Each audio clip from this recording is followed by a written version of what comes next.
That's Paiskim as part of Sanya.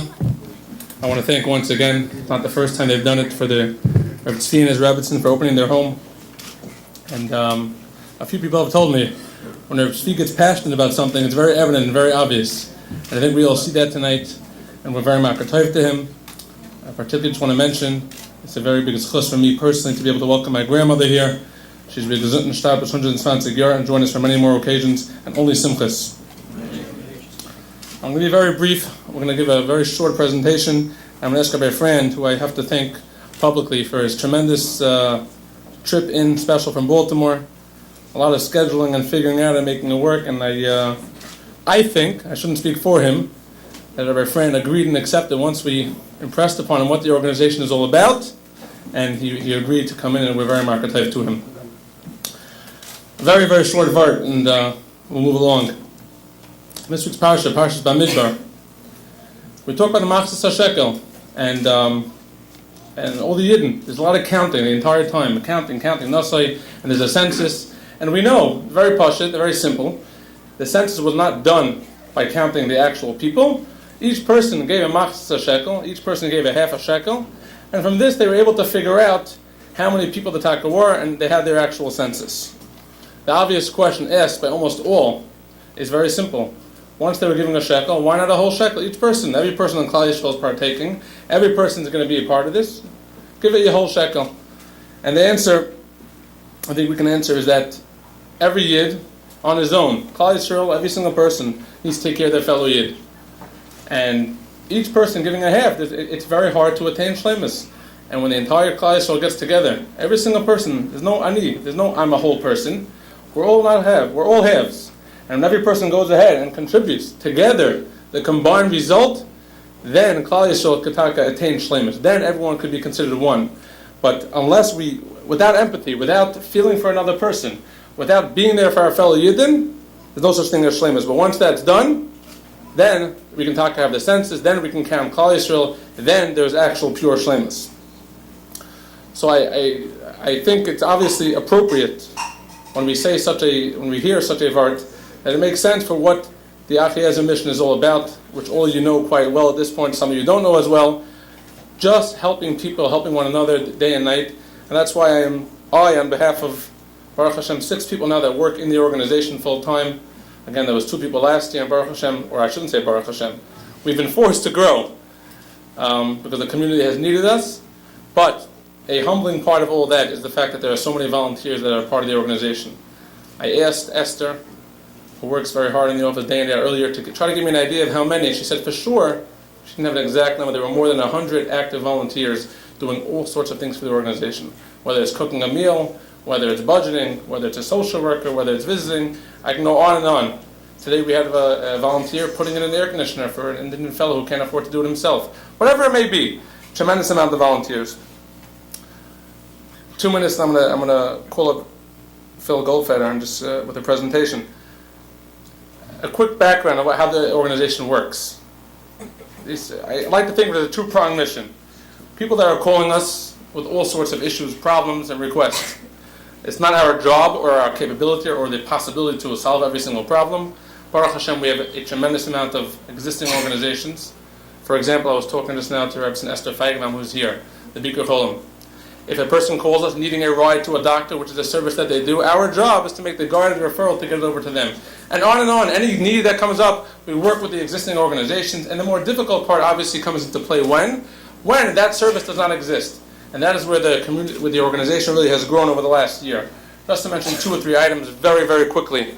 In the last year, we've been asked to start an entire mental health department.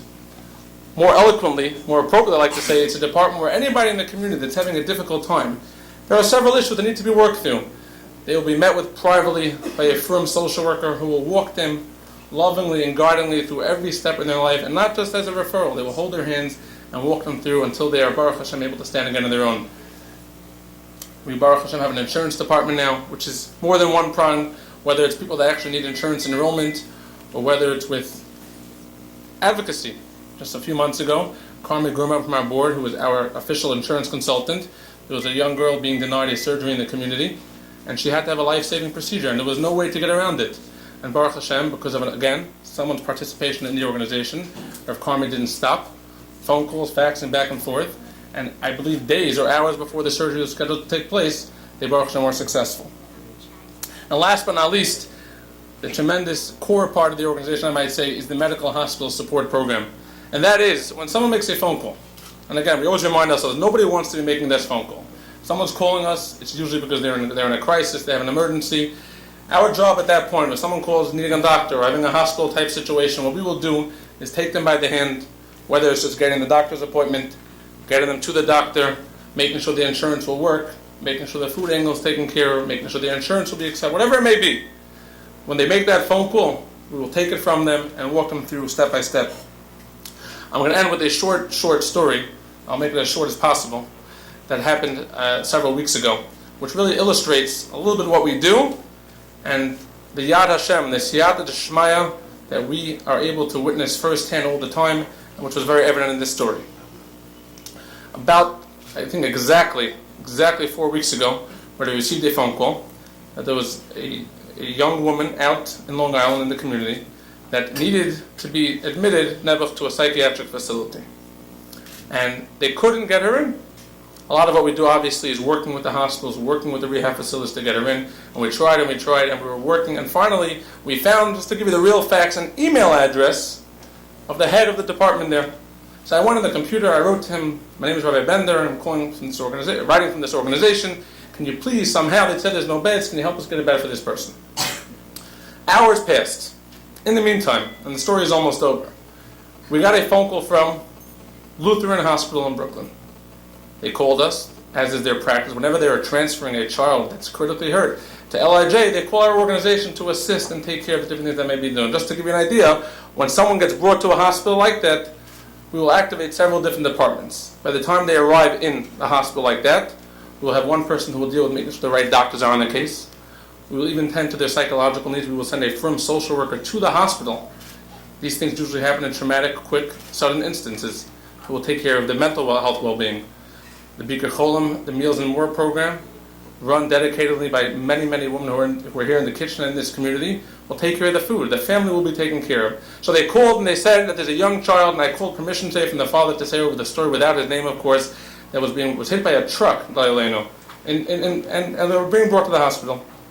Terrible injuries all over, going to require very, very, very life-altering, life-saving, hopefully, surgery. We need this in this doctor. We called the hospital back and forth. This doctor was not to be found. This doctor had this specific specialty. In the midst of all that, if you're still following the story, which I promise will be short, we got a phone call. I'm sorry. We got an email. I'll tell you his name, from a Dr. Rosen. He writes, my name is Dr. Rosen. You emailed me 4 hours ago about getting a child into the hospital, the psychiatric hospital. I feel bad. My name is Dr. Nelson Rosen. You're looking for Dr. Noah Rosen, who runs the Hillside program over there. I'll be glad to forward you her information. I apologize. And have a great day, Rabbi. And he CC'd on the email to the person who runs that department.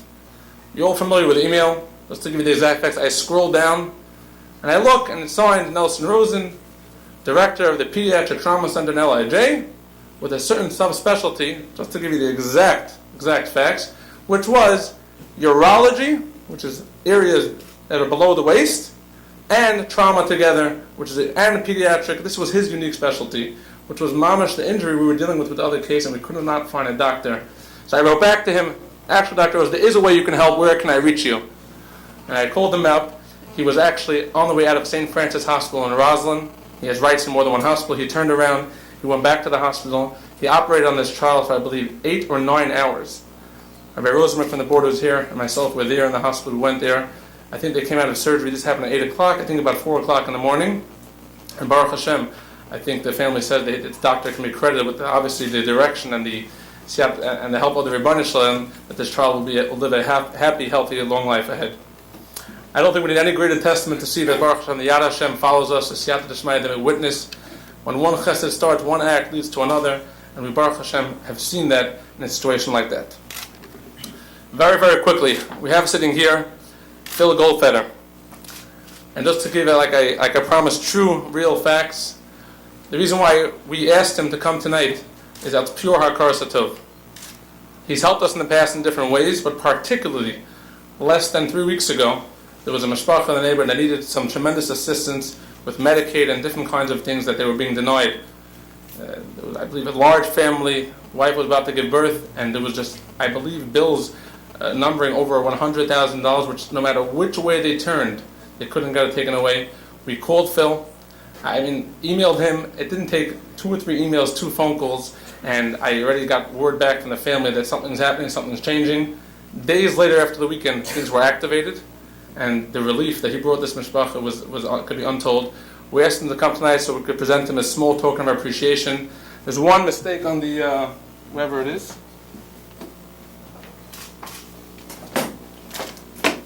I hope I don't get in trouble, but it does say here, presented to the Honorable Phil Goldfeder. That will be saved for when he is formally elected. Wasn't supposed to be there. In recognition of his selfless dedication on behalf of the members of our community, we are proud to consider Phil a true friend of Achiezer's, who is always there for us when called upon. Presented in May 30th, 2011 annual Far Rockaway reception.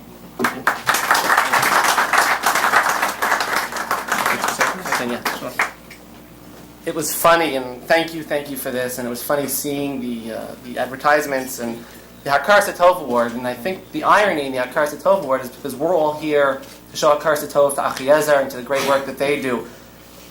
I'm asking you before you leave, and many of you have already, to make sure that you show your Hakaros Hatov and write the checks, and not those big ones that the politicians hand out, because those aren't real, but the real checks that could be here to help the organization. If I can, I've had the privilege to work for the city council, for the mayor of the city of New York, and now for Senator Schumer. And in all those jobs, there's only one constant, that we need tremendous community partners, tremendous organizations who are on the ground to do the work that we sometimes are unable to do. And Achiezer, in just a short time, has been able to fill a gap and to provide a service that wasn't there before, and really make our lives in government better and enable us to work together. So I encourage you to really do your best to help, and I urge you to continue to support organizations like this. And whatever role I'm in the future, I know that Achiezer will be here for this community, for growing to help communities around the city, and God willing, in whatever capacity I will be in at that time, and I urge you to register to vote. I know that Achiezer will be there to support me in the community, so thank you very much.